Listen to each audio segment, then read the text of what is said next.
لله الحمد لله رب العالمين والصلاة والسلام على محمد الأمين أعوذ بالله من الشيطان الرجيم بسم الله الرحمن الرحيم. تینوں حضرات ہم قرآن مجید کی زبان کے ماخذ کا مطالعہ کر رہے ہیں. ربط کلام کے لیے چند چیزوں کا اعادہ کر لیجیے. میں نے آپ کو بتایا تھا کہ قرآن مجید کی ایک حیثیت اس کی مذہبی حیثیت ہے. اس سے قطع نظر کر کے اپنے زمانے کی زبان کا بھی وہ مستند ترین اور بہترین نمونہ ہے. یہ اس کی حیثیت ایسی حیثیت ہے کہ جو اس کے مذہبی پس منظر سے قطع نظر کر کے عربی زبان میں ہر سطح پر مانی جاتی ہے. یعنی ایسا نہیں ہے کہ صرف مذہبی لوگ یا اس کی تفسیر اور اس کا ترجمہ کرنے والے لوگ کی بات مانتے ہیں، بلکہ عربی زبان کا کوئی لغت آپ اٹھا کر دیکھ لیں، اس کے قواعد کی کوئی کتاب اٹھا کر دیکھ لیں، اس کی زبان کے مختلف پہلوؤں پر جو کچھ لکھا گیا ہے اس کا مطالعہ کر کے دیکھ لیں، یہ معلوم ہوگا کہ ہر جگہ سب سے پہلے زبان کے ماہرین اس کا حوالہ دیتے ہیں اور اس پہ مسلمان اور غیر مسلمان کی کوئی تفریق نہیں ہے. یعنی یہ عربی زبان کا مسئلہ ہے. ایک دور کی زبان بہترین طریقے پر منتقل ہو گئی ہے. اس زمانے کے لوگوں نے اس زبان کی اس حیثیت کو تسلیم کیا ہے. جس طریقے سے اس میں بحث نہیں ہو سکتی کہ کسی موقع پر اردو زبان کی تحقیق میں میر کا کوئی شعر پیش کیا جائے، اس میں یہ موضوع بحث نہیں ہوتا کہ میر رندے لاؤبالی ہے، وسیع مشرب ہے، شاعر اچھا ہے یا برا ہے. زبان میں اگر استناد ہے تو وہ پیش کیا جائے. بالکل یہی حیثیت قرآن مجید ہے. اس معاملے میں مسلمان علماء ہر شخص جانتا ہے کہ حدیث کو بھی معمولی اہمیت نہیں دیتے، لیکن آپ آگے چل کے دیکھیں گے کہ وہ حدیث پر یہاں زبان کے معاملے میں کلام عرب کو ترجیح دیتے ہیں. اس کی وجہ یہ ہے کہ اس کا تعلق مذہبی جذبات سے نہیں، ایک چیز کے منتقل ہونے کی نوعیت سے. تو پہلے یہ عرض کیا تھا کہ حدیث پیغمبر صلی اللہ علیہ وسلم کے قول و فعل کا بیان ہے. اس اعتبار سے اس کی غیر معمولی دینی حیثیت ہے. ہم اس سے بہت کچھ حکمت اخذ کرتے ہیں. رسالت پاک صلی اللہ علیہ وسلم کے تفقع سے آشنا ہوتے ہیں. حضور صلی اللہ علیہ وسلم کا علم اس کے ذریعے سے ہم تک پہنچتا ہے. لیکن کیونکہ اس کی روایت بہت کم باللفظ ہوئی، یعنی اس میں جو بات بیان کی گئی ہے اسے دوسرے لوگوں نے بالمعنی یعنی اس کا مفہوم روایت کر دیا. روایت بالمعنی کا مطلب یہ ہے کہ اس بات کا اہتمام نہیں کیا گیا کہ کسی بات کو انہی لفظوں میں ادا کیا جائے. تو جب یہ چیز مشتبہ ہو گئی کہ یہ لفظ رسول اللہ صلی اللہ علیہ وسلم کے ہیں یا نہیں ہے، یا یہ الفاظ اس دور کے لوگوں کے ہیں یا نہیں ہیں، تو زبان کے معاملے میں پھر اس کی حیثیت ثانی ہے. چنانچہ یہ آپ نے دیکھا ہوگا کہ میں نے جب حدیث کے معاملے میں لکھا ہے تو یہ بات واضح کر دی ہے کہ اس میں کوئی چیز بھی قول فیصل اور برہان قاطع نہیں ہوتی. قرآن مجید کے بارے میں تو اس جملے کو غور کیجیے کہ اپنے دور کی زبان کے لیے بھی ایک قول فیصل یعنی فیصلہ کر دینے والی بات ہے، اور ایک برہان قاطع ہے یعنی قطعی حجت ہے، ایسی دلیل ہے کہ جس کے بعد کسی مزید استدلال کی ضرورت نہیں. یہ زبان اور ادب کے ماہرین کے نزدیک دین و مذہب سے قطع نظر عربی زبان میں ایک مسلمہ چیز ہے. لیکن حدیث کا معاملہ ہی نہیں. اس میں ہم کیا چیز حاصل کرتے ہیں، کیونکہ اس میں بھی بہرحال بہت سی چیزیں باللفظ روایت ہوئی ہیں، بہت سی چیزوں کو بالمعنی روایت کرنے والوں نے بھی اس زبان کے قریب رکھنے کی کوشش کی ہے، تو اس سے مدد ملتی ہے. یعنی وہ سپورٹنگ لٹریچر بن جاتا ہے. کسی چیز کی ہم نے تحقیق کر لی ہے اور ہم نے قرآن کی بنیاد پر یا کلام عرب کی بنیاد پر طے کر لیا ہے کہ اس کے معنی یہ ہے، تو اب سپورٹ کرنے کے لیے بہت سی اس طرح کی چیزیں بھی. یہ بات صرف میں نہیں عرض کر رہا، آگے آپ دیکھیں گے کہ جو نقد ادب کے علماء ہیں یا زبان کے ماہرین ہیں وہ سب یہی رائے رکھتے ہیں. یعنی ہمیشہ سے ایسا ہی ہے. اس سے یہ بات خود بہت واضح ہو جاتی ہے کہ اس کے پیچھے کوئی مذہبی تعصب نہیں، یہ سادہ تاریخی حقائق پر مبنی ایک رویہ یا ایک طرز عمل ہے. چنانچہ بہت سے لوگ میرے استاد امین احسن اسلامی کی تفسیر پڑھتے ہیں یا امیر الدین فرائی کی تحقیقات دیکھتے ہیں، تو چونکہ وہ اس ساری روایت سے واقف نہیں ہوتے تو ان کا خیال ہوتا ہے کہ اچھا انہوں نے یہاں کلام عرب میں سے کوئی چیز تو نقل کر دی ہے لیکن کسی روایت کا حوالہ نہیں دیا، اور پھر وہ اسی بات کو اس مقدمے میں تبدیل کر لیتے ہیں کہ یہ لوگ حدیث پر کلام عرب کو ترجیح دیتے ہیں، حالانکہ یہ بالکل دوسری بات ہے۔ یعنی ایک چیز دین ہے اور ایک چیز زبان ہے۔ عربی زبان میں یہ جو رویہ ہے کہ اس میں قرآن مجید سے استدلال کیا جائے گا، اس لیے نہیں کہ وہ مذہب کی کتاب ہے، اس لیے کہ وہ زبانیں کی مستند ترین چیز ہے، وہ زبان کا نمونہ ہے اور باللفظ منتقل ہوا ہے۔ یعنی اس کے بارے میں پورے اطمینان کے ساتھ یہ بات کہی جا سکتی ہے کہ وہ اس دور کی زبان میں جیسے کہ وہ زبان تھی ویسی ہے ہمارے پاس۔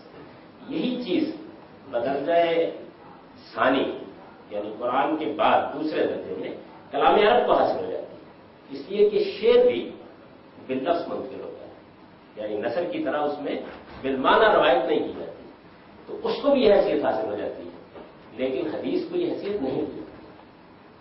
تو میں یہ کر رہا تھا کہ یہ خالص یعنی ادبی، علمی اور تاریخی رویہ ہے، اس کے پیچھے کوئی مذہبی چیز موجود ہے، پہلے اس کو سمجھ لینا چاہیے۔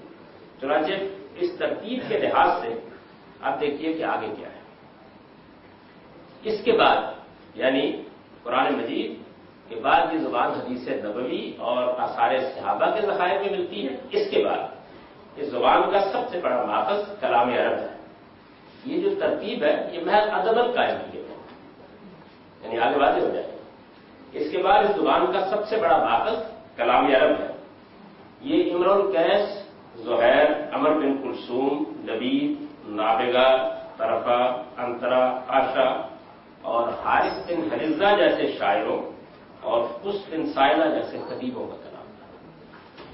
یعنی یہ چند لوگ ہی نہیں ہیں، یہ بڑے بڑے لوگ ہیں، ان کے بڑے بڑے شعراء، ان کے بڑے بڑے ادباء ہیں جن کا میں نے ذکر کر دیا۔ یعنی یہ کون سی زبان ہے؟ یہ زبان ان لوگوں کے کلام میں ملتی ہے۔ اب سوال یہ ہے کہ یہ کلام ہمارے پاس کس صورت میں ہے؟ امر القیس، زہیر، عمر بن کلثوم، لبید، نابغہ، طرفہ، انترا، آشا، حارث بن حرزہ، ان کے علاوہ بھی بہت سے شعراء ہیں۔ یہ چند نمائندہ لوگ ہیں جن کا ذکر کر دیا گیا ہے، یا قس بن سائلہ جیسے خطیبوں کا کلام ہے، تو یہ کہاں سے ملے گا؟ اہل علم جانتے ہیں کہ اس کا بڑا حصہ شعراء کے دواوین، یہ دیوان کی جمع ہے، بولتے ہیں دیوان غالب، یعنی یہ والا دیوانے نہیں ہے۔ تو ایک طالب علم غالب کہا جاتا ہے کہ دیوانے غالب چاہیے، غالب جس سے دیوانہ ہوا تھا وہ چاہیے، دیوانے غالب۔ تو دواوین دیوان کی جمع ہے۔ اہل علم جانتے ہیں کہ اس کا بڑا حصہ شعراء کے دواوین یعنی ان کے دیوان جن میں شعری کلام جمع کیا جاتا ہے ان میں ملے گا۔ اس کے بعد کچھ عربی زبان کی بڑی مستند انتھالوجیز ہیں، یعنی مختلف لوگوں نے جو اس فن کے محققین تھے ابتدائی دور میں بعض ایسے مجموعے مرتب کیے جس میں انہوں نے کلام عرب کا انتخاب جمع کر۔ ایک تو یہ نا کہ مثلا غالب کا دیوان ہے یا میر کا دیوان ہے یا اقبال کے مجموعہ ہے کلام ہے، ایک تو یہ چیز ہے۔ ایک دوسری چیز یہ ہے کہ کوئی شخص جو صاحب ذوق ہو، کلام کے اچھے برے اور غصہ و سمین میں تمیز کر سکتا ہو، وہ ایک مجموعہ مرتب ہے۔ اس کی مثال اردو میں جیسے آب حیات ہے۔ محمد حسین آزاد نے اپنے ذوق سے اردو زبان کے شعراء کا کلام جمع کیا اور اس کے اوپر ایک طرح کے ریویو کیا۔ یا مثال کے طور پر اس کی ایک دوسری مثال شبلی کی شعر و نجم ہے، جس میں انہوں نے فارسی شاعری کا ایسا ہی انتخاب کیا ہے۔ اردو میں اس طرح کے اور بھی بہت سے تذکرے ہیں جن میں مختلف شعراء کا کلام ایک شخص اپنے ذوق کے لحاظ سے جمع کر لیتا ہے۔ تو ظاہری کلام کو جمع کرنے کا بھی کام بہت سے لوگوں نے اپنے زمانے میں کیا۔ جمع کرنا ہے اس کا انتخاب، اچھی شاعری، اچھا ادب اچھے لوگوں نے جمع کر دیا۔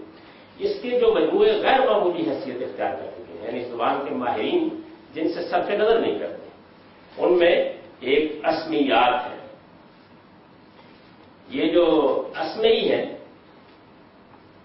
ان کے بارے میں یہ بات تعین سے تو نہیں کہی جا سکتی کہ ٹھیک ان کی تاریخ وفات کیا ہے، لیکن زیادہ جو عام طور پر لوگوں کا خیال ہے وہ یہ کہ 828 میں 828 عیسوی، یعنی اس سے آپ اندازہ لگا سکتے ہیں ان کے زمانے کا. تو انہوں نے بہت سے قصائد اس میں جمع کر دی. ان کے نام ہی پر اس کا نام اسمیات پڑ گیا. اسمئی بڑے ماہرین میں سے ہیں اور زبان ادب کے معاملے میں ایک صنعت اور حجت کی حیثیت رکھتے ہیں. اس کے بعد مفضلیات ہے.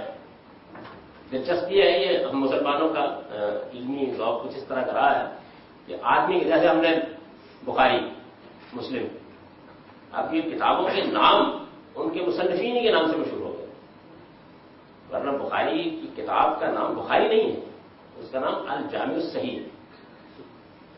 یا مسلم کی کتاب کا نام مسلم نہیں ہے، اس کا نام الجامع الصحیح ہے، اس کا نام بھی یہی ہے. یا ابو داؤد وہ سنن ہے اصل، لیکن عام طور پر فرد یا مصنف کے نام پر شہرت ہو جاتی ہے. تو یہاں بھی یہی ہوا ہے کہ اسمئی کی کتاب اسمیات، اور اسی طرح سے مفضل زبی کی کتاب مفضلیات. یہ ان کے نام میں نے نیچے دے دیے ہیں. اور ان کی وفات البتہ کم و بیش محققین کے نزدیک متعین ہے، یہ 786 عیسوی میں فوت ہوئے.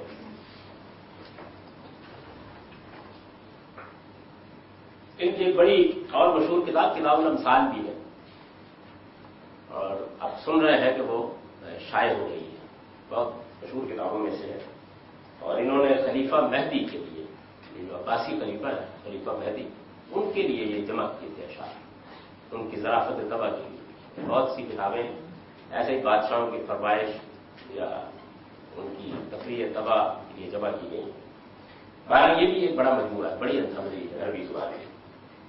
اس کے بعد جو دو کتابیں ہیں حماسہ اور سبع معلقات، اس سے تو عام طور پر ہمارے یہاں کے اردو جاننے والے بھی واقف ہوتے ہیں. حماسہ ابو تمام حبیب بن ستائی کی کتاب ہے. یہ ابو تمام ہے، عام طور پر لوگ اس کو تمام کر دیتے ہیں. یہ ابو تمام حبیب بن ستائی حماسہ ان کی کتاب ہے. اور سبع معلقات یہ وہ 7 قصائد ہیں جن کا ذکر اس سے پہلے بھی میں کر چکا ہوں. یعنی عربوں کی ایک روایت ہے، وہ بیان کرتے ہیں کہ ان کے ہاں جب بازار اوقات میں یا مختلف ادبی مجالس میں اچھے شعر پڑھے جاتے تھے تو جس قصیدے کو غیر معمولی حیثیت حاصل ہو جاتی اسے بیت اللہ میں لٹکا دیا جاتا، یعنی اس کے شرف و اعزاز کے طور پر. تو جس قصیدے کو یہ شرف حاصل ہو جائے، لٹکانے کو عربی میں کہتے ہیں نا اللہ کا معلق آپ اردو میں بولتے ہیں، اس سے لفظ معلقات یعنی لٹکائے ہوئے قصائد، وہ نام پڑ گیا اس کا. حماسہ لغوی لحاظ سے جس کہتے ہیں نا جرت، بصالت، آدمی کے اندر ایک خطرات سے کھیل جانے کا حوصلہ ہوتا ہے، اس کو کہتے ہیں عربی حماسہ. تو اس میں زیادہ تر اشعار کیونکہ اسی نوعیت کے ہیں تو اس کا نام بھی حماسہ پڑ گیا. یہ ابو تمام کا بھی ہے اور اسی طرح بختری کا بھی ہے. 2 حماسہ ہیں، لیکن ابو تمام کے حماسہ کو غیر معمولی حیثیت حاصل ہوئی. تو معلقات میں تو وہی بعض مجموعے ایسے جن میں 7 قصائد ہیں اور بعض ایسے جن میں 10 قصائد قصیدے کی جمع ہے. اور یہ اسمیات مفضلیات وغیرہ میں اس سے زیادہ قصائد. حماسہ میں کافی ضخیم ہے، 700-800 صفحے کتاب ہوگی. اسی طرح اور جاہد اور مبرد، یہ دونوں بڑے ادبا میں سے. ان لوگوں نے بھی اپنی کتابوں میں کلام عرب کا بڑا ذخیرہ جمع کیا ہے. اس میں سے جاہد کی کتاب البیان والتبیین اور مبرد کی کتاب الکامل یہ بہت مشہور ہے دونوں. اس کی نوعیت بھی ایسی ہے، لیکن اس میں نظم بھی ہے، نثر بھی ہے، خطبات بھی ہیں، ہر طرح کی چیزیں ہیں. اور ان پر کچھ علمی ادبی بحثیں بھی ہیں جس میں انہوں نے اپنا نقطہ نظر بیان کیا ہے. بہت اچھی چیزیں ہیں یہ دونوں کی دونوں. جاہد اور مبرد اور اس طرح کے دوسرے اہل ادب کی کتابوں میں جمع ہے. یعنی اس میں یہ بتا دیا گیا ہے کہ ایک زبان کا طالب علم اگر کلام عرب کی مراجعت کرنا چاہے، مراجعت کرنا یعنی اس کی طرف رجوع کرنا، اس کو اخذ کرنے کے لیے اس کو دیکھنا، وہ اس کی مراجعت کرنا چاہے تو وہ ان چیزوں میں جا سکتا ہے. یہ بڑے بڑے ضوابین ہیں، یہ بڑی بڑی انتھولوجیز ہیں، مجموعے ہیں، ان کی طرف جا سکتا ہے. اس کے بعد میں نے اس کے اوپر ایک نوٹ لکھ دیا ہے جس میں کچھ مزید تفصیل کرتے ہیں. یعنی کچھ اور چیزوں کی طرف بھی اشارہ کر دیا ہے. یہ تو بہت مشہور چیز ہے جن کا ذکر متن میں ہوا ہے, اس کو بھی ایک نظر دیکھ لیجیے. یہ میں اس سے پہلے بتا چکا ہوں کہ اسمیات کے مصنف ہیں, مفضلیات کے مصنف کیا آپ مؤلف کے لیے, یعنی انہوں نے گویا جمع کر دیا ہے. بہت اچھا کلام ہے, اس کو جمع کر دیا اور وہ لوگوں کے لیے بڑی اعلیٰ درجے کی انتھالوجی بن گئی ہے. حماسہ کی نوعیت بالکل یہی ہے. اس میں بھی انہوں نے جاہلیت کا کلام بھی اور کچھ بعد کے دور کا کلام بھی, لیکن یہ بتا دیا ہے کہ کون سا کس دور کا کلام ہے. بہت اچھا کلام ہے, اس کو جمع کر دیا. تو یہ اوپر معلوم ہو گیا. حماسہ کے مصنف کا نام بھی میں نے اس کے نیچے لکھ دیا ہے. یہ جو اس کے اوپر ایک نوٹ ہے, ماکنت اقول شعرا بادان علمنی اللہ البقرہ و آل عمران, اس کا میں پہلے ذکر کر چکا ہوں. یہ لبید کا وہ مشہور جملہ ہے, جب سیدنا عمر نے ان سے کہا کہ پھر سناؤ. بڑے شاعر تھے, عرب کے بہت بڑے شاعروں میں ان کو شمار ہوتا تھا. تو انہوں نے کہا کہ جب خدا نے مجھ کو بقرہ اور آل عمران دے دی ہیں تو اب اس کے بعد شاعری کیا اور شاعری کرنا. یہ ان کا وہ جملہ ہے. یہ الاستیاب کتابوں سے بھی کچھ آشنا ہونا چاہیے. الاستیاب یہ ابن عبد البر کی کتاب ہے. اس میں صحابہ کے حالات جمع کیے گئے ہیں. ہمارے یہاں بہت سی کتابیں ہیں, تاریخی کتابیں, جن میں محققین نے صحابہ کے حالات یا تابعین کے حالات اور اس طرح کی چیزیں جمع کی ہیں. اسی طرح کی ایک کتاب الاصابہ ہے. میرے پاس کیونکہ اس کا جو نسخہ تھا اس میں الاصابہ کے حاشیے پر الاستیاب چھپی ہوئی ہے, میں نے حوالہ اس پورے کر دیا. الاصابہ کا موضوع بھی یہی ہے, یعنی وہ بھی اصل میں صحابہ کے حالات پر ایک کتاب ہے. نبی چونکہ مسلمان ہو گئے تھے تو اس وجہ سے ان کا ذکر ایک شاعر کے طور پر تو خیر شعر و ادب کتابوں میں ہوتا ہے. تاریخی کتابوں میں صحابہ کرام پر جو کتابیں لکھی گئی ہیں ان میں بھی ان کا باقاعدہ تذکرہ ہوتا ہے. مثال کے طور پر جاہز کی الجان الطبین اور مبرد کی الکامل فی اللغہ والادب, یہ اوپر جن دونوں بڑے ادبا کے نام ہیں ان کی کتابوں کا بھی نیچے میں نے ذکر کر دیا. الجان الطبین اور الکامل فی اللغہ والادب وغیرہ کا. ان کے علاوہ ابو زید جمہرۃ و اشعار العرب, ابن الشجری کی مختارات شعراء العرب. یہ جو ابن الشجری ہے ان کا پورا نام ہے ابو السادات ہبت اللہ شریف ابن الشجری, تو ان کی مختارات شعراء العرب ہے. ابو تمام کی ایک اور کتاب الفہول ہے, یعنی جو بڑے ہوتے ہیں فہر کی زبان میں اصل میں سانپ کہتے ہیں. آپ لوگ اگر جانوروں واقع تو ان کے مابین میں جس طرح بکریوں کا ریوڑ ہوتا ہے اس طرح ایک سانپ بھی ہوتا ہے, اس کو عربی میں فال کہتے ہیں. تو اس سے یہ کتاب کا نام بنا ہوا الفہول. اور بہتری خالد یار ابن الشجری, ابو الحلال العسکری اور شنتمری.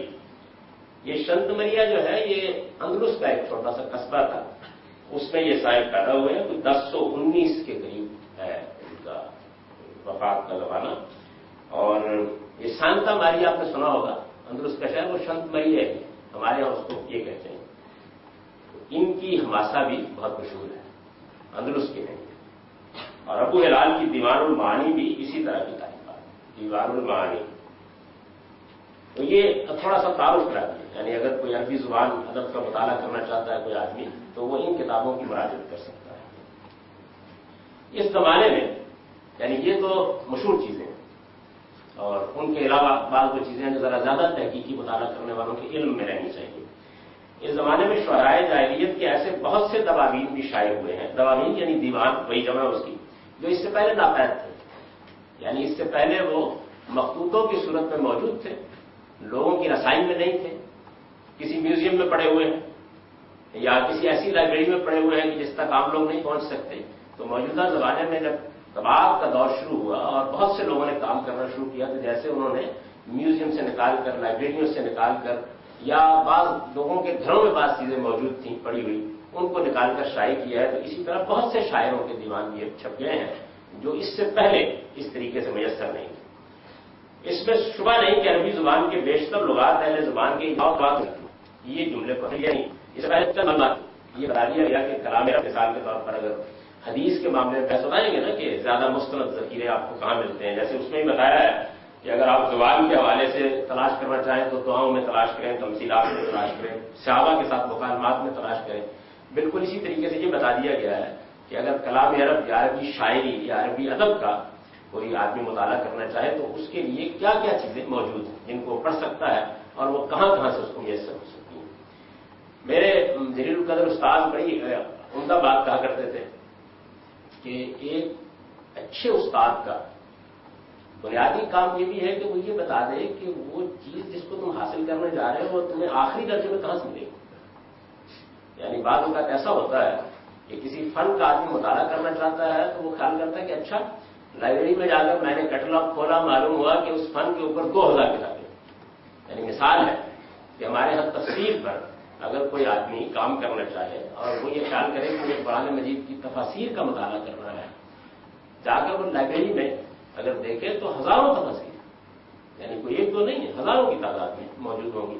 اور ظاہر ہے کہ وہ اندلس کے لوگوں کی بھی ہیں, وہ مغرب کے لوگوں کی بھی ہیں, وہ ہمارے عباسی دور کی بھی ہیں, وہ اموی دور کی بھی ہیں, وہ عثمانی دور کی بھی ہیں, وہ ماورا نہر کے دور کی بھی ہیں, وہ جہاں ہندوستان کی بھی ہیں, بے شمار تفاسیر آپ کو ملے. لیکن وہ آدمی کہ جس نے اس فن کا مطالعہ کیا, علمی طریقے سے مطالعہ کیا ہو, وہ یہ بتا سکتا ہے کہ اصل میں ان میں امہات سورس بکس کون سی. یعنی اگر کوئی ایسی لائبریری بنانا ہو جس کے اندر سے آپ کسی آدمی کو یہ جاننا ہو کہ وہ کون سی تفاسیر ہیں جن میں آپ کو روایات مل جائیں گی. یعنی رسول اللہ صلی اللہ علیہ وسلم نے اگر کسی آیت کی تفسیر میں کچھ کہا ہے وہ مل جائے, صحابہ کرام نے اگر کوئی بات کہی ہے تو وہ مل جائے گی. اسی طرح بعد کے دور کے لوگوں نے اگر کچھ کہا ہے تو وہ انہوں نے بالکل جیسے انسائکلوپیڈیا ہوتی ہے مجموعے مرتب کر دیے. تو اس طرح کی چیزوں کو دیکھیں تو اس کا سب سے بڑا مجموعہ ابن جریر ہے, اور اس کے بعد اس کا ایک بہت اچھا انتخاب ابن کثیر. تو آپ نے 2 کتابیں اٹھا لی, بس اس کے بعد کافی ہے, یعنی اس کا تعلق ہو جائے گا. اسی طرح تفسیر کا ایک دور وہ ہے کہ جس میں لوگوں نے علم کلام کے زیر اثر, فلسفے اور منطق کے زیر اثر بہت سی تفاسیر کی ہیں. بہت سے فلسفیانہ مذاہب مسلمانوں میں پیدا ہوئے, جیسے معتزلہ تھے, شاعرہ تھے, تو ان کے تحت بہت سی تفاسیر لکھی ہیں. یہ سارے کیلو کال کو اگر کہیں ایک جگہ دیکھنا ہو تو راضی کی تفسیر اٹھا لیں, بس کافی. یعنی وہ سب چیزیں اس میں آپ کو مل جائیں. جو کچھ بھی کیلو کال ہے اس کو انہوں نے نہایت خوبی کے ساتھ اس میں جمع کر دیا. زبان, ادب, لغت, اس طرح کے مباحث کے بارے میں اگر کوئی چیز دیکھنی ہے تو زمخشری کی کشاف کار. یعنی باقی جو لوگ ہیں وہ اصل میں ان تفسیروں سے تفسیریں لکھ رہے ہیں. یہ گویا امہات ہیں, سورس بکس ہیں, کتابوں کی مائیں ہیں اس فن میں. تو بالکل اسی طریقے سے یہ طالب علم کو جاننا چاہیے کہ اگر وہ کلام عرب پڑھنا چاہتا ہے, عربی شاعری پڑھنا چاہتا ہے, عربی ادب پڑھنا چاہتا ہے, خاص طور پر قرآن کی زبان سیکھنے کے لیے, تو اس کو کیا چیزیں پڑھنی چاہیے, اس میں بنیادی کتابیں کون سی ہیں. تو یہ بنیادی کتابیں جن کی طرف میں نے اشارہ کر دیا. اس میں تو میں کر رہا تھا کہ اس زمانے میں شعراء جاہلیت کے بہت سے ایسے دواوین بھی شائع ہوئے جو اس سے پہلے ناپید تھے. اس میں شبہ نہیں کہ عربی زبان کے بیشتر لغات اہل زبان کے اجماع اور تواتر سے نقل ہوئے. جس طرح دین اجماع اور تواتر سے نقل ہوتا ہے, بالکل اسی طرح دنیا کی زبانیں بھی اجماع اور تواتر سے نقل ہوتی ہیں. یعنی ہماری اردو زبان ہے تو اس میں مثال کے طور پر آپ کہتے ہیں کہ وہ جاتا ہے, تو وہ اور جاتا اور ہے, کبھی لغت دیکھیے اس کی نہیں دیکھتے. یعنی یہ اصل میں یہ مفہوم ان الفاظ کا کیا ہے, یہ اجماع اور تواتر کوئی نہیں, یہ معنی کا آزاد کریں یا شروع کرتے ہیں تو آپ خود سے ایسے الفاظ ملیں گے. لیے ہوتا ہے معاملے میں ایسا ہوتا ہے, تو بہت حصہ ہوتا ہے اور سے نقل ہوتا ہے, بہت بڑا حصہ. اجماع اور ضرورت نہیں, آپ ہے سن رہے ہیں, دین اجماع اور باتوں سے نقل ہوتا ہے, زبان کے اجماع اور تواتر. یہ بھی کوئی مذہبی چیز نہیں ہے, یعنی ایک ہی حقیقت ہے جس کا بیان ہے. عربی زبان کا معاملہ بھی یہ ہے کہ اس میں 90-95% اجماع اور تواتر سے نقل ہو رہا ہے. بھائی صحابہ کا مطلب ہے وہ گیا, یہ چیز جاننے کے لیے آدمی کو تحقیق کی ضرورت نہیں ہوتی. ایک بہت بڑا حصہ ایسا ہوتا ہے زبان کا جو ایسے ہی نقل ہوتا ہے. اچھا, اب یہ جو کچھ اجماع اور تواتر سے نقل ہو رہا ہے, ظاہر ہے اسی کی بنیاد پر لغت بن جاتے ہیں. آپ کو جاتا اور جانا اور گیا بھی لغت میں مل جائے گا. لغت کا ماہر تو اس کو سب کرے گا. یہ الگ بات ہے کہ شاید ہی کسی آدمی نے کبھی اس مقصد کے لیے لغت اٹھا کے دیکھی ہو. اس کے لیے آپ عمومی زبان کی طرف رجوع کرتے ہیں. عربی زبان کا آدمی بھی بالکل طریقے سے ایسے ادب کی بات امہات ہے. امہات سمجھے نا, عربی میں ام کہتے ہیں, اس کی جمع ہے امہات. امہات نہیں پڑھنا, تو کتابیں بھی امہات ہوتی ہیں. بعض کتابیں ایسی ہیں کہ جن کی حیثیت بالکل وہی ہوتی ہے جو ماں کی ہے, یعنی وہیں سے سب کچھ پھوٹ رہا ہوتا ہے. تو اسی طرح لغت کی بھی کچھ امہات ہیں. عربی زبان میں ظاہر ہے کہ جس وقت اس زبان کو لوگوں نے گرد و پیش میں پھیلی, اردو زبان کی لغت بھی جب مرتب ہوئے تو کیسے ہوتے ہیں, گرد و پیش میں پھیلی ہوئی زبان کو کوئی آدمی سب کرنا شروع کر دیتا ہے. یعنی لغت سے زبان نہیں بنتی, زبان تو لوگ بول رہے ہوتے ہیں، جب وہ بول رہے ہوتے ہیں تو ان کے اجماع اور تواتر سے الفاظ کے جو معنی سمجھ میں آ رہے ہوتے ہیں ان کو کوئی محقق وہاں ثبت کرنا شروع کر دیتا ہے، اور اسی طرح وہ الفاظ کہ جو ذرا شاذ ہو جاتے ہیں، یعنی شاذ اس طرح وہ اجماع اور تواتر سے نقل نہیں ہو رہے ہوتے، ان کی تحقیق بھی کر کے اس میں ثبت کرنا شروع کر دیتے ہیں، تو اس سے لغت کی کتابیں بنتی ہیں، ڈکشنریز بنتی ہیں۔ اس کہ عربی زبان بے شمار لغات اہل اجماع سے نقل، اور ایک بڑا ذخیرہ لغت کی امہات، یہ جو 5 کتابیں ہیں، التہذیب، المحکم، السیاق، الجمہرہ اور النہایہ، یہ عربی زبان میں جن لوگوں نے لغت پر کام کیا ہے، یعنی زبان کی ڈکشنریز مرتب کرنا شروع کی ہیں، ایک دور ہوگا نا جس میں یہ کام ہوگا، تو بالکل بنیادی کتابیں ہیں، سورس بکس ہیں، یہ 5 عربی زبان کے لغت کے اصل مجموعے یہی ہیں، التہذیب، المحکم، السیاق، الجمہرہ اور النہایہ۔ ان میں بعض کی کچھ خصوصیات بھی ہیں، جیسے مثلا النہایہ میں وہ الفاظ زیر بحث آئے ہیں جو حدیثوں میں آتے ہیں، اس کی انہوں نے تحقیق کر دی۔ اسی طرح بعض ایسی کتابیں اس میں جن کی ترتیب عام لغتوں سے بالکل ہٹ کر، عام لغتوں سے میری مراد عربی زبان کے بھی عام لغتوں سے ہٹ کے، یعنی عربی زبان کی گرامر اور قواعد کے لحاظ سے بعض کتابیں مرتب کر دی گئی ہیں، لیکن یہ سورس بکس ہیں، 5 کی 5۔ ان کے مصنفین کے نام، کتاب کا بھی پورا نام میں نے نیچے دے دیا ہے، التہذیب فی اللغہ، یہ ابو منصور محمد بن احمد الازہری کی تصنیف ہے۔ المحکم والمحیط الاعظم یعنی بن سیدہ کی تصنیف ہے۔ تاج اللغہ والسیاح العربیہ، یا سیاح اس کا مختصر نام ہے اور اس کا پورا نام ہے تاج اللغہ والسیاح العربیہ، یہ ابو نصر اسماعیل الجوہری کی ہے۔ اور الجمہرہ فی اللغہ یہ ابو بکر محمد بن درید الازدی کی۔ اس میں باقی ناموں کے تلفظ میں مسئلہ نہیں ہوگا، صرف یہ درید نہیں ہے، درید ہے۔ تو یہ عربی زبان کی امہات ہے لغت کے معاملے میں۔ فرمائیں گے کہ یہ تو کہیں سنی نہیں،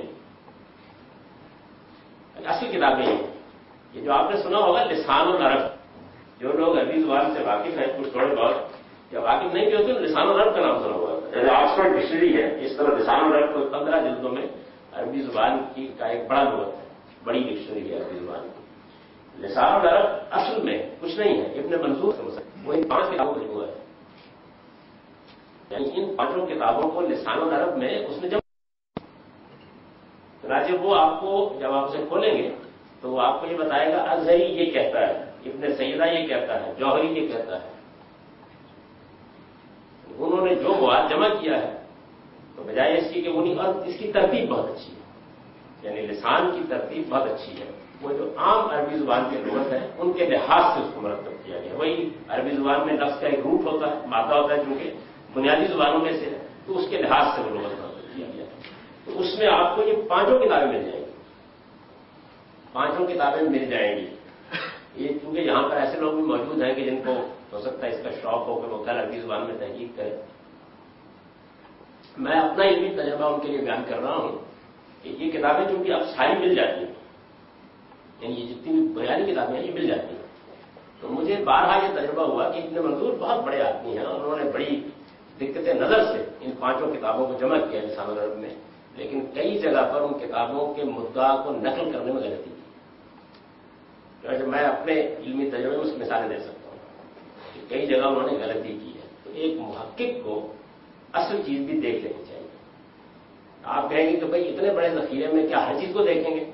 تو یہ پھر وہی بات ہے جو میں نے عرض کی تھی کہ جب یہ زبان آ جاتی ہے 30-40 سال کے ریاض کے بعد، تو پھر اصل میں آدمی کھٹک جاتا ہے، یہاں ہو گئی ہے کوئی بات، دیکھتا ہے معلوم ہو جاتا ہے ہو گئی، ایک کھٹک پیدا ہوتی ہے، یہ بات ٹھیک نہیں لگ رہی ہے اس طریقے سے۔ بہرحال یہ 5 آپ کو اس میں مل جائیں گے۔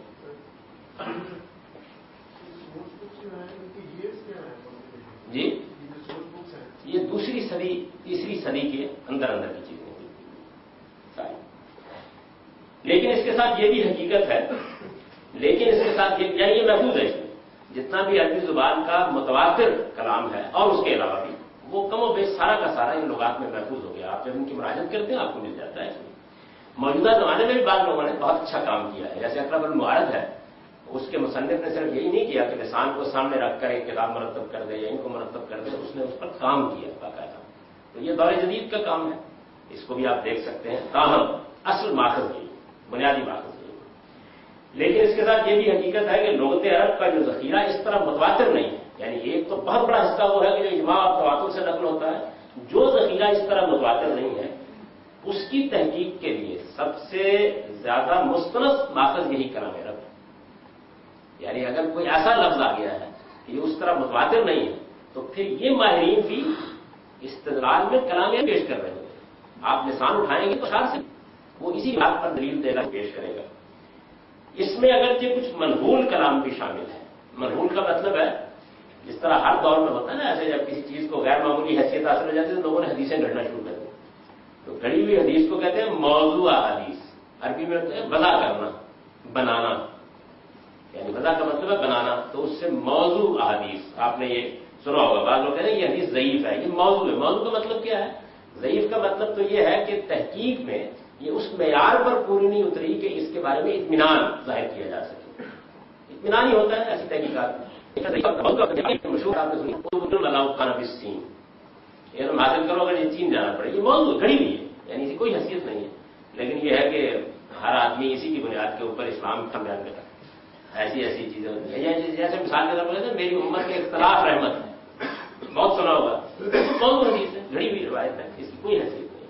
ایسی بے شمار چیزیں ہیں جو لوگوں کی زبانوں پر ہیں، ان کو بیان کرتے ہیں، لیکن وہ موضوع ہیں، گھڑی ہوئی ہیں. ان کے بارے میں کوئی دو رائے نہیں ہے. محققین اس پر متفق ہوتے ہیں کہ یہ گھڑی ہوئی چیزیں لوگوں میں بہت عام ہو چکی ہیں. اور ایسی خوبصورت چیزیں ہوتی ہیں، یعنی اس میں بڑے عمدہ جملے ہوں گے، بڑا اعلیٰ مضمون ہوگا، ایسے معنی ہوں گے کہ آدمی اشش کر اٹھے. یہ اشش جو ہے یہ بھی عام طور پر بہت غلط لکھا جاتا ہے. یہ لوگ عین سے لکھتے ہیں. یہ اس کا صحیح املا ہے الف سے، اش اش. تو بہت سے لوگ اس پر واقعتاً داد دیتے ہیں کہ کیا چیزیں ہیں. چنانچہ ایک محقق نے تمام موضوع روایات، گھڑی ہوئی روایات اپنی کتاب میں جمع کی اور اس کا انہوں نے نام رکھا اللعلی المصنوعہ. یہ وہی لولو کی جمع ہے، لالی. لولو سے تو آپ واقف ہو چکے ہیں نا. اللعلی المصنوعہ، گھڑے ہوئے موتی نام رکھا انہوں نے اس کا، اس لیے کہ اس میں ایسی باتیں ہیں. یعنی آپ کہیں گے یہ بات تو پیغمبر کو کہنی چاہیے، ان کو پڑھ کر یہ معلوم ہوتا ہے، لیکن بہرحال وہ تحقیق کے معیار پر پوری نہیں کرتی اور وہ موضوع ہے. تو جب ہم کسی شعر کے بارے میں بھی اس نتیجے پر پہنچ جاتے ہیں کہ یہ شعر اصل میں امرؤ القیس کا نہیں ہے، کسی نے گھڑ کے اس کے نام منسوخ کر دیا. یعنی جس طرح حدیث میں محققین ہیں، تحقیق کرتے ہیں، اسی طرح عربی شاعری میں بھی تحقیق ہوتی رہتی ہے. یہ شعر اس کا نہیں ہے. کتنے شعر ہیں آپ کے ہاں جو بیچارے شاعروں نے کہے اور ان کا مضمون کچھ علامہ اقبال کے ڈکشن سے ملتا جلتا ہے. تم دیے بادے مخالف سے نہ گھبرایا ہوگا، یہ تو چلتی ہے تجھے اونچا اڑانے کے لیے. اقبال کا شعر نہیں، اقبال کا شعر نہیں. یعنی ایسی بہت سی چیزیں ہیں جو اس طریقے سے مشہور ہو گئی تھیں.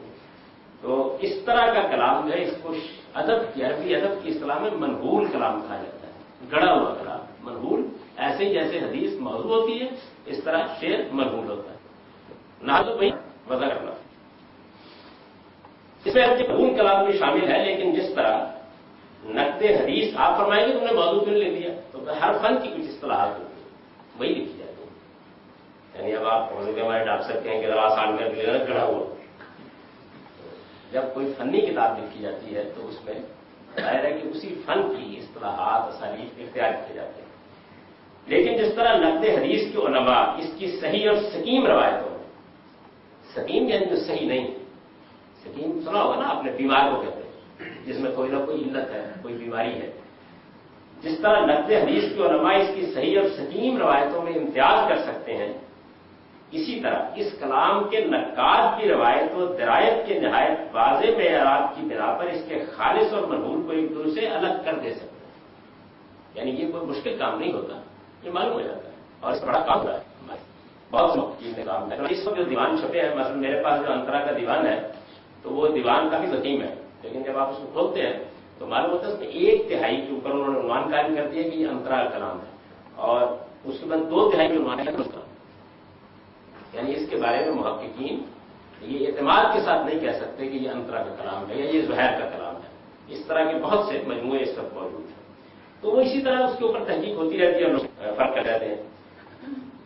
اسی طرح اس کلام کے نقاد بھی روایت و درایت ان دونوں اصطلاحات کو بھی سمجھ لیجیے. حدیث میں بہت زیر بحث آتی ہے. روایت میں تو یہ دیکھا جاتا ہے کہ کون لوگ ہیں جو یہ شعر کوٹ کر رہے ہیں یا اس کو نقل کر رہے ہیں، اور درایت میں اس کے مضمون، زبان، اس کو دیکھا جاتا ہے۔ میں اس کی مثال دیتا ہوں آپ کو۔ مثال کے طور پر آپ نے سنا ہوگا کہ سیدنا علی رضی اللہ عنہ کے خطبات کا مجموعہ ہے نہج البلاغہ، بہت مشہور مجموعہ ہے، بڑا مشہور مجموعہ ہے، اور ان کے بارے میں یہ کہا بھی جاتا ہے کہ وہ بہت بڑے خطیب تھے۔ ان کے خطبات اس میں جمع کر دیے گئے ہیں۔ تو ان کا ایک پہلو تو روایت کا، اس پہ بھی تحقیق ہوتی ہے کہ یہ خطبہ کس نے روایت کیا ہے، کون لوگ ہیں، اس پہلو سے جو اس میں خامیاں وہ الگ ہیں۔ اگر آپ درایت کے پہلو سے دیکھیں، مثلا یہی بات کہ اس میں بہت سے خطبے ایسے ہیں کہ جس میں 5ویں 6ٹھی صدی کے فلسفیانہ مباحث بیان ہوئے۔ ظاہر ہے کوئی عاقل یہ گمان نہیں کر سکتا کہ اس زمانے میں انہوں نے ان فلسفیانہ مباحث کی اصطلاحات، یعنی آپ سوچئے کہ سیدنا علی گفتگو کر رہے ہیں اور معلوم ہو آپ کو کہ آپ اکنامکس کی کتاب پڑھ رہے ہیں، یہ نہیں ہو سکتا، باور نہیں کیا جا سکتا۔ تو یہ درایت ہے۔ درایت کا مطلب یہ ہے کہ ہمارے عام طور پر لوگ کو پسند نہیں کرتے۔ ابن خلدون نے مسعودی پر بڑی اچھی تنقید کی اپنے مقدمے میں کہ عجیب بات یہ ہے اور وہ اتنے لاکھ تھے، کبھی میدان موجود ہے، اس میں چند ہزار بٹھا کے نکالتے، میدان تو موجود ہے نا۔ آپ کا یہ اسٹیٹمنٹ مسعودی بہت بڑا مورخ ہے، بہت بڑا مورخ ہوگا، لیکن وہ کہتا ہے مثال کے طور پر کہ اس میدان میں 35 لاکھ آدمی خیمہ بند رہے، اس میں 10,000 آدمی لٹا دیے جب وہ لٹ بھی نہیں سکتے، خیمہ بند ہونا تو الگ بات ہے۔ تو یہ کیسے باور کر لیا جائے؟ یا مثال کے طور پر ہمارے یہاں محمود عباسی صاحب نے بڑی عمدہ تنقید کی سیدنا حسین کے سفر پر۔ تو انہوں نے کہا کہ عام طور پر بیان کیا جاتا ہے کہ وہ فلاں تاریخ کو مکے سے چلے اور فلاں دن وہ یعنی 1 محرم کو وہاں پہنچ گئے۔ اب ظاہر ہے کہ سفر انہوں نے جس راستے پر کیا وہ راستہ بھی معلوم ہے، اور اس زمانے میں یہ تو بالکل واضح ہے کہ ابھی جہاز ایجاد نہیں ہوئے، ٹرین بھی نہیں چلی تھی، زیادہ سے زیادہ تیز رفتار سواری ہے وہ اونٹ گھوڑا ہو سکتا ہے، تو آپ ایک تیز رفتار اونٹ پر بغیر منزل کیے بھی اگر آئیں تو 8-9 سے پہلے نہیں پہنچ سکتے، یعنی امپاسبل، ممکن نہیں۔ اب بھی وہاں اس راستے سے لوگ گزرتے ہیں۔ اچھا، اب جب یہ بات ثابت ہو گئی تو ظاہر ہے کہ یہ درایت ہے، اس کی بنیاد پر پھر اس روایت کو قبول نہیں کیا جا سکتا، تو اس کو درایت کہتے ہیں، یعنی متن کے اوپر آپ تنقید کرتے ہیں، دیکھیں اس کا مضمون کیا ہے، اس کا مدعا کیا ہے، اس میں کیا بات کہی گئی ہے، کیا یہ اس زمانے کی زبان ہو سکتی ہے، اس زمانے کا ادب ہو سکتا ہے، یہ شاعر کہہ سکتا ہے۔ اچھا، اس شاعر اب علامہ اقبال ہے تو ہم جانتے ہیں نا ان کا ڈکشن کیا ہے، کوئی آدمی اگر ان کی طرف کوئی چیز منسوخ کرتا ہے تو ہم اس کو دیکھ کر ہی اندازہ کر لیتے ہیں کہ یہ ان کا کلام نہیں ہو سکتا۔ لیکن اس میں کوئی زیادہ معیار آپ قائم نہ کیجیے گا، اس لیے کہ بچپن میں وہ پڑھے جوگری بشار کیسے، ان کی جو پہلی غزل ہے چلتے ہیں تو اپنا دوپٹہ سنبھالتے،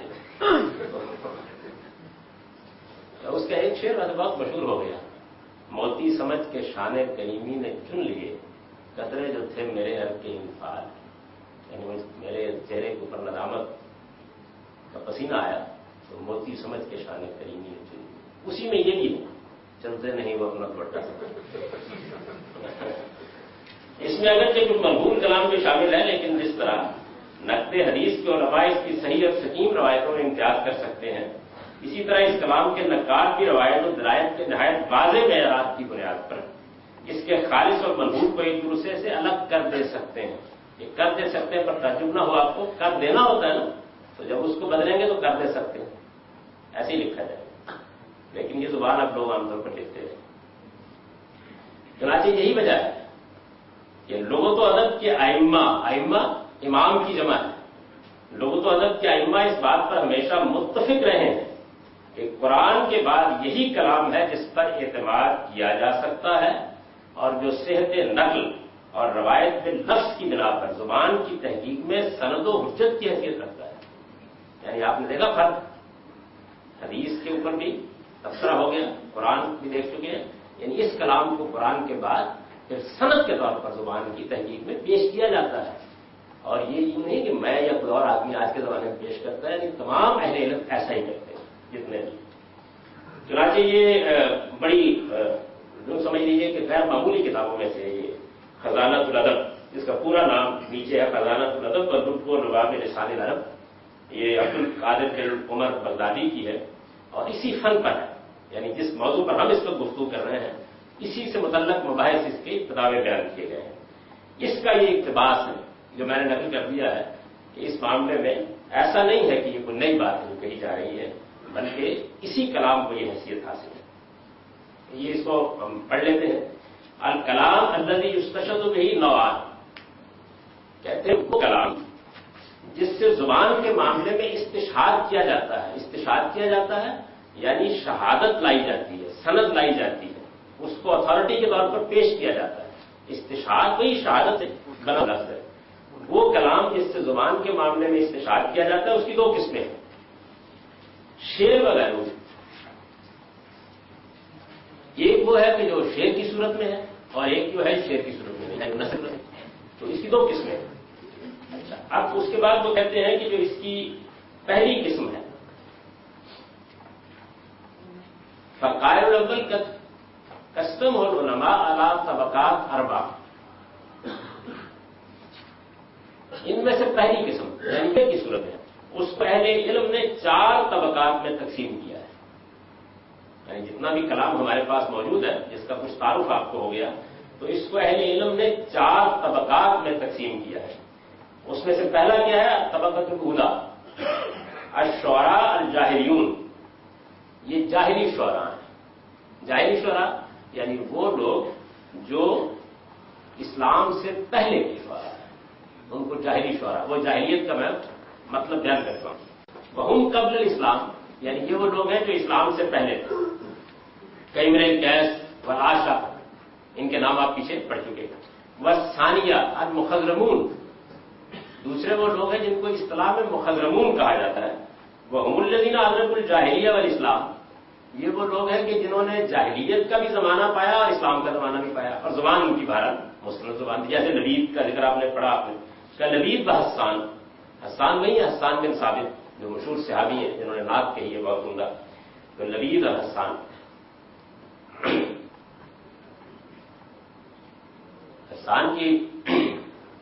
حسان کا ذوق بہت اچھا ہے. یعنی اگر آپ ان کی چیزیں پڑھیں ہمارے یہاں تو خیر ہوتا ہے کہ نعت کہی جاتی ہے لیکن بعض اشعار میں بہت اچھا. اور ایک شعر تو ان کا ایسا ہے کہ اگر نعت کے 10-20 اعلیٰ اشعار دنیا کی زبانوں میں سے منتخب کیے جائیں تو ان میں شمار کیے جانے کے لائق ہے. تو کہتے ہیں کہ خلقت مبرم من کل عیب کانک قد خلقت کما تشاء. رسول اللہ وہ خطاب کرے کہتے ہیں کہ آپ کو خدا نے ہر عیب سے بری کر کے پیدا کیا. ایسے پیدا کیا جیسے کہ خود آپ نے چاہا کہ مجھے ایسے پیدا کیا. اس سے آگے کوئی چیز نہیں ہو سکتی. خلقت مبرم من کل عیب کانک قد خلقت کما تشاء. تو لبید و حسان. بس ثالثہ المتقدمون ویقال لهم الاسلامیون یعنی تیسرا طبقہ متقدمین کا ہے.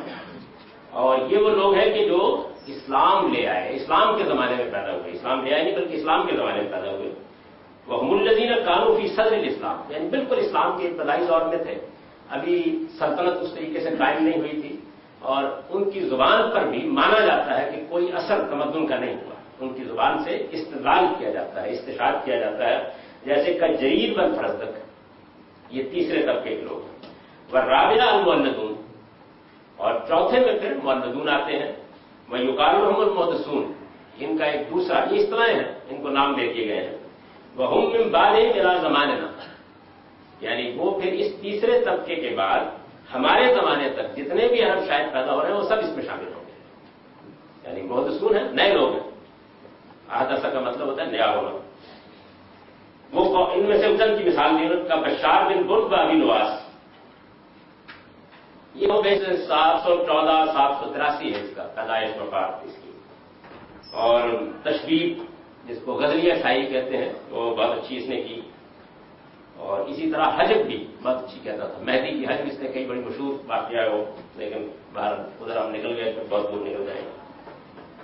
عباسی دور کے لوگ یہ کہتے ہیں طبقتان الولیان یستشہد بشعر ما اجماع.